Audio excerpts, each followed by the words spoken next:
Cinderella.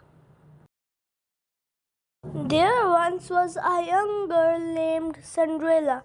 She lived with her father, stepmother, and stepsisters Anastasia and Drizella.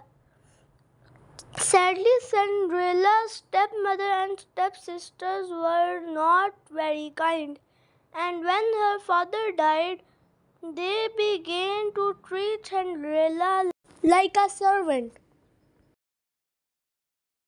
Many years passed, but despite the way she was treated, Cinderella grew into a beautiful, kind, and cheerful young lady. She made friends with the birds and the house mice, talking and singing with them to pass the time. One day, a palace footman arrived with an invitation. The king was throwing a ball that night in honor of his son, the prince, by royal command.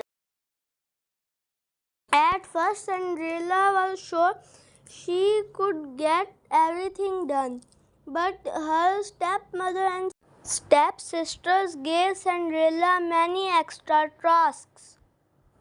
They kept her so busy that she didn't have time to prepare her outfit for the ball. Cinderella was very disappointed.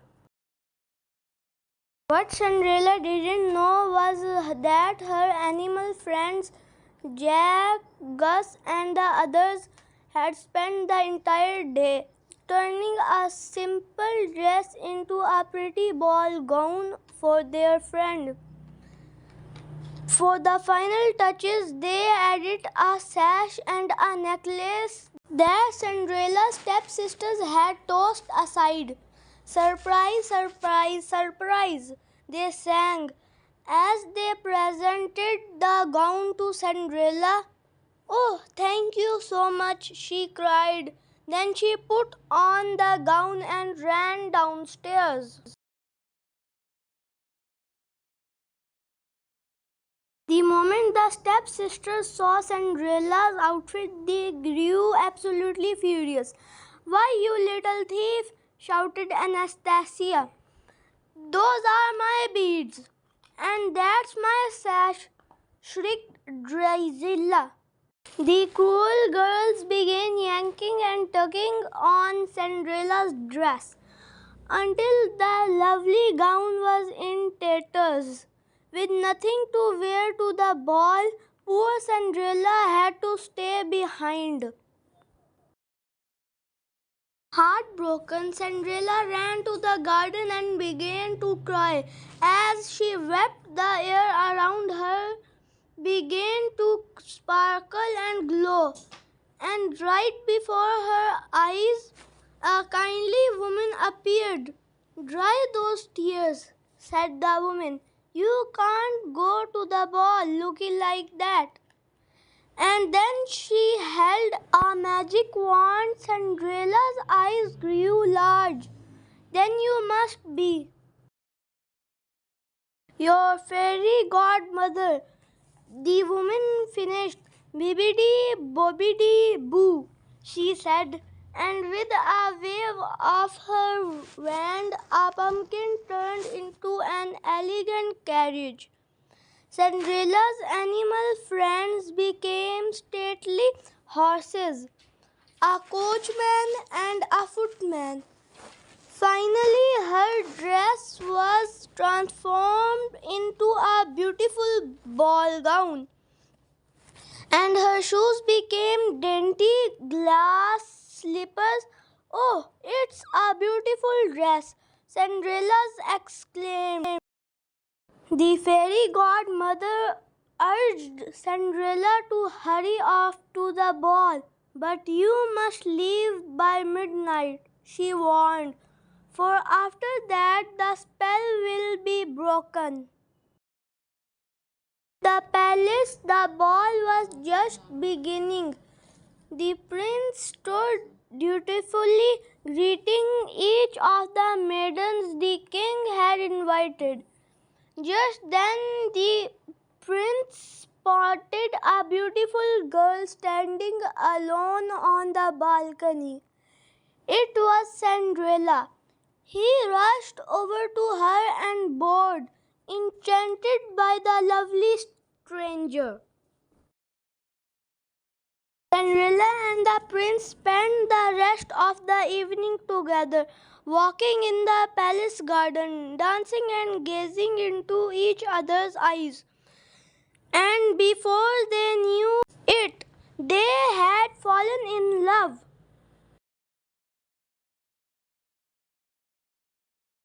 Cinderella was so swept away by the handsome prince that she lost track of the time.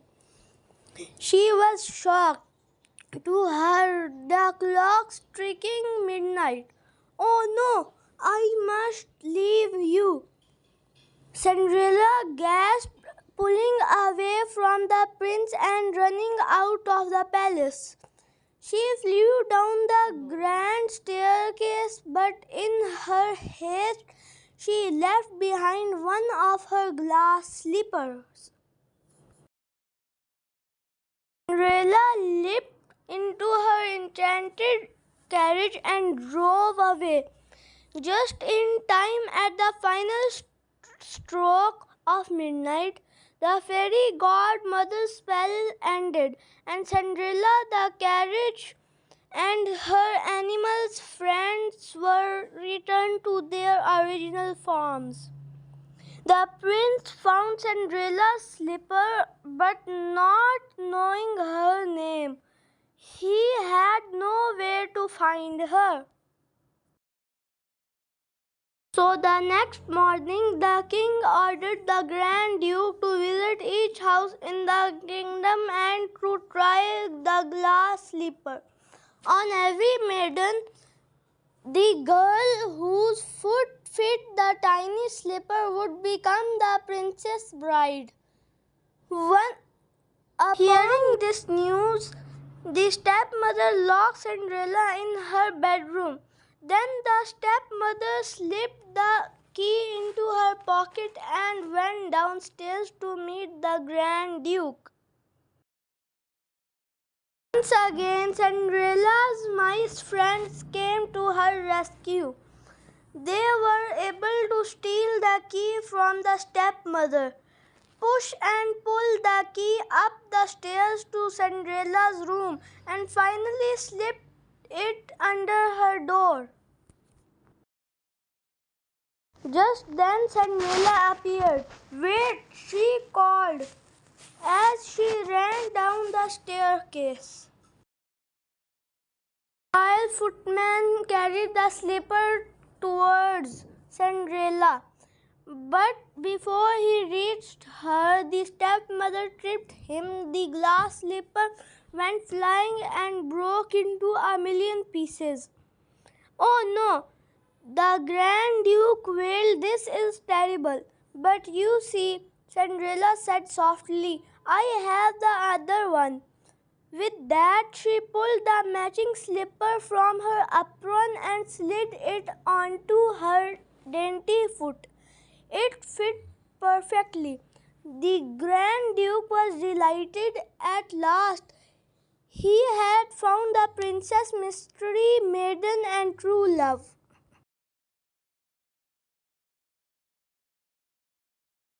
No one could be happier than Cinderella, whose dreams had all come true. The Grand Duke promptly escorted her to the palace, where she and the prince were reunited. They were soon married in a magnificent palace ceremony, and Cinderella and her prince lived happily ever after. The end.